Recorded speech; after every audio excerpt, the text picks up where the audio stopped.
What's going on, guys? My name is Wade with TechDaily, and in this video, we are checking out the Nokia X100. Now, this isn't exactly a new phone. It came out a couple of months ago, but I wanted to take a look at it mainly because in the sub $250 budget smartphone space, this device, I believe, offers fewer compromises and more bang for your buck than, say, some of Samsung's A-series phones, for example, or Motorola devices in that same price range. And I think that says a lot about this device. I am definitely going to highlight those standout features and fill you in on everything else you need to know about the Nokia X100. But first things first, let me just quickly unbox this thing and show you what all comes inside the package when you buy one. So inside this somewhat unique box, the first thing you'll find is the phone itself, of course, still advertising a dedicated Google Assistant button on the wrapping for whatever reason. Digging a little deeper here, there's also a SIM ejector tool taped down to a piece of cardboard, so don't forget to grab that if you need it. There's also a fat stack of paperwork and instructions for your reading pleasure, and one more small box of accessories that includes a USB-A to USB-C cable and an 18-watt wall plug for charging. So with all that stuff out of the way, here is the Nokia X100 once again, and if I'm being totally honest, there's more than a few characteristics I'm sure you can pick out that hint at the fact that this is a lower-end budget tier device. But looks can be deceiving, so let's get into what exactly this phone offers at its price point. And by the way, like I kind of alluded to already, the price for the Nokia X100 is going to be around $250 from the likes of T-Mobile and Metro. Unlocked and around the world, I've found it priced similarly, $230 to $260, give or take. Overall, definitely very reasonable, and I'll leave some links down below in the video description to where you can get this phone at its cheapest current prices if you're interested. So physically, I think you can tell already that the Nokia X100 is a big device. And in fact, correct me if I'm wrong, but I believe this is the largest device overall that I've tested out, likely in the last 6 or 7 months at least. The screen size alone comes in at 6.67 inches. That's the usable display area corner to corner, but that display is obviously framed by some of the thickest borders I've seen in a while. Those black bars extend all the way around this phone, and across the bottom, there's an even thicker sort of chin area with plenty of space for that Nokia logo. In the hand, this phone absolutely feels big, and those thick bezels make it just a little tougher to stretch and reach different areas of the screen with one thumb. If you like big phones, this is about as big as it gets, but with just a 78% screen to body ratio, there is some added unnecessary bulk that could get in your way. The backside of the X100 is all plastic. Nokia finished this phone off with a subtle metallic bluish grayish colorway. They call it midnight blue. It's the only color option, and it does look pretty nice, but it certainly feels like plastic. There's no hiding that. The sides and edges appear to be a metal-like material, and that at least gives the phone some weight and a more sturdy feel. The sloping, curvy, tapered sides and thin edges do make the phone feel a little more manageable, which is nice, but all in all, this is a phone that is absolutely a handful. And by the way, there doesn't appear to be any water resistance rating or splash proofing here. Now, taking a look around at everything else, I think you'll find that the Nokia X100 is what I like to call at least a very well-rounded device. You get a dual SIM and SD card tray for expandable storage, which is great, though on this phone you may not need it since it packs 128 gigs of onboard storage already. There's also that dedicated Google Assistant button, which is unnecessary but fine, I suppose. On the right, your usual volume buttons and power button there that does double as your fingerprint sensor. It's quick and accurate and easy to use. I definitely like having it there. Across the bottom, the good old headphone jack is still present alongside the USB-C port for charging and downward firing speaker setup. There's a standalone earpiece up front at the top, the center hole punch selfie camera, and around back that very recognizable oversized Zeiss camera setup that you'll find on a lot of Nokia devices. And I'll talk more about that in just a minute. Jumping back to the display though, I want to dive a little deeper now into the specs and viewing experience because this is an area where Nokia I think has a little bit of a leg up on some of its competition. So we know it's big, 6.67 inches, like I mentioned before. It is also an IPS LCD panel, and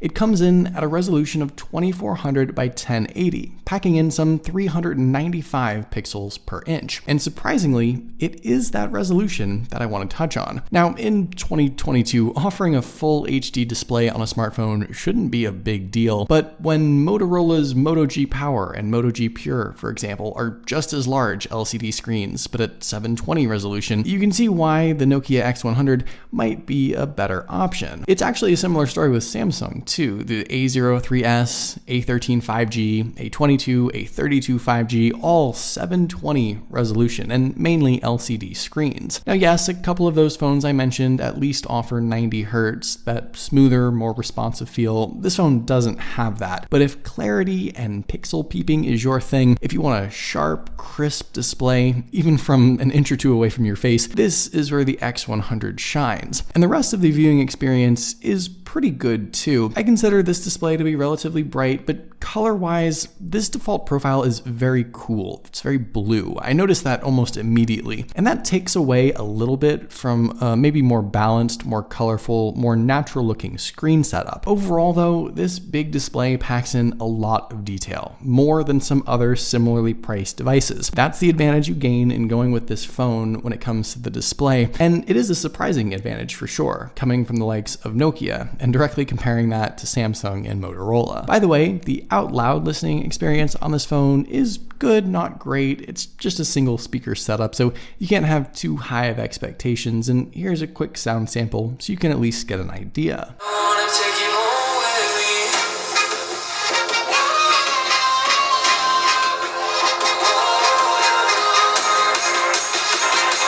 With the performance and specs and software experience, overall, I consider the X100 to have maybe 3 pros and a con. Here's what's good. 128 gigs of storage standard with the SD card slot. 6 gigs of RAM as well to cut through games, movies, work, multitasking, and everything in between. And a bare bones stock Android experience out of the box with no bloatware, no pre-installed apps outside of Google's own suite, and no unnecessary custom skin or setups to learn or to configure. So all that stuff is good. The only con really, and it's a minor one at that, is the processor. This phone is powered by the Qualcomm Snapdragon 480 5G chipset. It's a lower tier processor, not unexpected at this price point, and pretty much what Nokia crams inside a lot of their phones nowadays. And on the one hand, it is at its core a Snapdragon 5G chipset. Some people even say performance-wise it's comparable to like a 700 series, and really it does perform very well. But it is more than a year old now, and in the tech world, that's a full release cycle, even for processors. Like I said though, you won't come across too many issues in using the phone. I haven't yet, at least. This phone can handle a lot considering what it is, and